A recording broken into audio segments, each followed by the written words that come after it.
नमस्कार, एकमत पोस्ट में आपका स्वागत है। मैं हूं सर्वेश कुकरा। मेरे साथ इस वक्त आम आदमी पार्टी के प्रदेश प्रवक्ता है राजेंद्र सोरखी। कुलदीप बिश्नोई ने इस्तीफा दे दिया। संभावना ये कि कल वो बीजेपी में शामिल होंगे और फिर आदमपुर का चुनाव, ये चीज़ें हैं।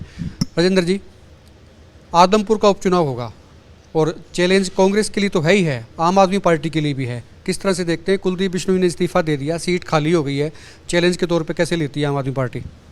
देखिए सर्वेश जी, आम आदमी पार्टी के लिए कहीं कोई चैलेंज नहीं है, क्योंकि आज बीजेपी का विकल्प प्रदेश में सिर्फ आम आदमी पार्टी है।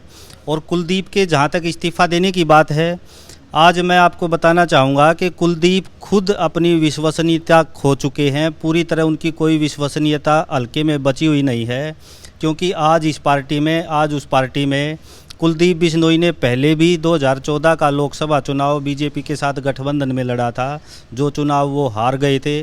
और आप एक चीज़ और देखिए, अभी सुनने में ये भी आ रहा है कि कुलदीप बिश्नोई खुद चुनाव नहीं लड़ेंगे, अपने बेटे को चुनाव लड़वाएंगे, क्योंकि उनको डर है कि कहीं वो खुद चुनाव हार गए तो उनका पूरा राजनीतिक कैरियर ही ख़त्म हो जाएगा। जैसे लोकसभा चुनाव में 2014 के लोकसभा चुनाव में चुनाव हारने के बाद उनको स्थितियां पेश करनी पड़ी थी। स्लोगन तो बहुत अच्छे हैं आपके पास में। आपके हालांकि सरकारें भी आपके 2 राज्यों में आ गई, दिल्ली के बाद पंजाब में आ गई, लेकिन हरियाणा में वो स्थिति नहीं है जिसकी उम्मीद थी, खास करके पंजाब चुनाव के बाद में। अभी आदमपुर की बात करें तो कोई पैनल में 2-4 नाम आप बता सकते हैं कि ये आपके उम्मीदवार हो सकते हैं? देखिए, ये आपको ये उम्मीदवारों का पैनल जो है बताने का काम है पार्टी के शीर्ष नेतृत्व का। मैं आपको इतना बताना चाहूँगा कि अगर जो है ना, पार्टी बिल्कुल गंभीरता से चुनाव के बाद लड़ने के बारे में विचार करेगी और जो भी उचित समय पे आपको बता दिया जाएगा।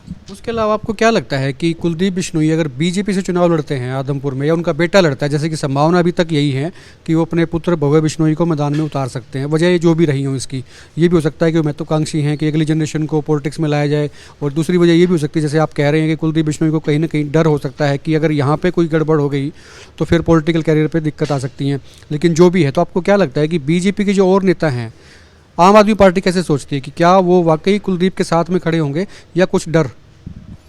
देखिए, मीडिया के माध्यम से ही पता लग रहा है, बीजेपी के काफ़ी लोग तो मुखर हो चुके हैं और मीडिया से ही खबरें आ रही हैं कि भाई कुलदीप बिश्नोई को बीजेपी में शामिल करने के लिए बीजेपी खुद एकजुट नहीं है।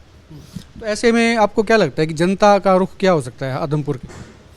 देखिए, आदमपुर की जनता ही नहीं, पूरे प्रदेश की जनता का रुख है कि भाई पूरी तरह से जो है अब बीजेपी का विकल्प आम आदमी पार्टी है, क्योंकि कांग्रेस अपनी फूट के कारण अपना जनाधार पूरी तरह से खो चुकी है। कांग्रेस पार्टी आज हरियाणा में कहीं बची हुई नहीं है। जो नेता बचे हुए हैं वो सिर्फ हुड्डा का गुट है।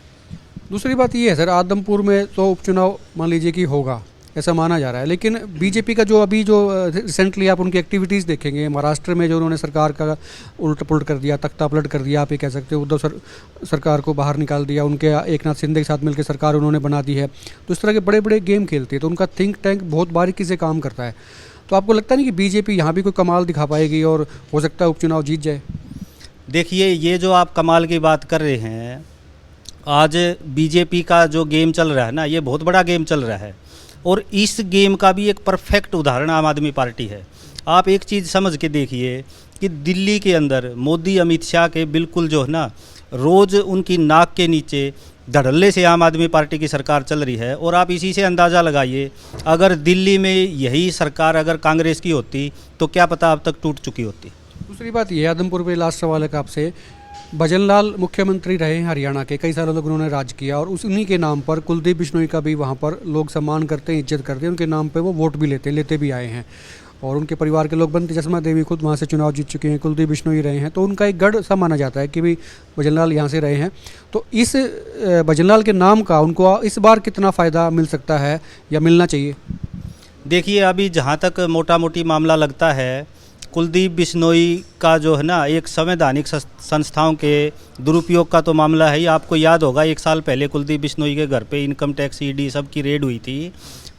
कहीं कोई जो है पनामा पेपर में भी उनका नाम सुन रहे थे, लेकिन देश की जनता को कहीं कोई कंक्रीट कुछ भी मालूम नहीं है, क्या हुआ, क्या सौदेबाजी हुई, कहीं कुछ मालूम नहीं है। और जहाँ तक आप गढ़ की बात कर रहे हो, तो ये कहीं ना कहीं दबाव की पॉलिटिक्स या कुलदीप बिश्नोई का अपना स्वार्थ है कि जिसके कारण वो जो है ना, अब वो सत्ता से बाहर रहना नहीं चाहते, किसी तरह सत्ता के साथ गठजोड़ करके अपना गढ़ बचाने की कोशिश कर रहे हैं। शुक्रिया बात करने के लिए। कुल मिला के राजेंद्र सोरकी का कहना है कि कुलदीप बिश्नोई के लिए अग्नि परीक्षा रहेगी ये उपचुनाव, और बेटे को चुनाव में उतारते हैं तो राजेंद्र जी की माने तो इनका ही कहना है कि कुलदीप बिश्नोई सेफ गेम खेलना चाहते हैं। वो जानबूझ के चुनाव लड़ना नहीं चाहेंगे, क्योंकि अगर उनको ऐसा लगता है कि अगर कुछ लोगों ने मिल के, कुछ पार्टियों ने मिल के अगर उनको हरा दिया तो उनका पॉलिटिकल कैरियर चौपट हो सकता है। आप कितना इत्तेफाक रखते हैं, वीडियो को शेयर करें, कमेंट करें, और आप देखते रहें हिकमत पोस्ट।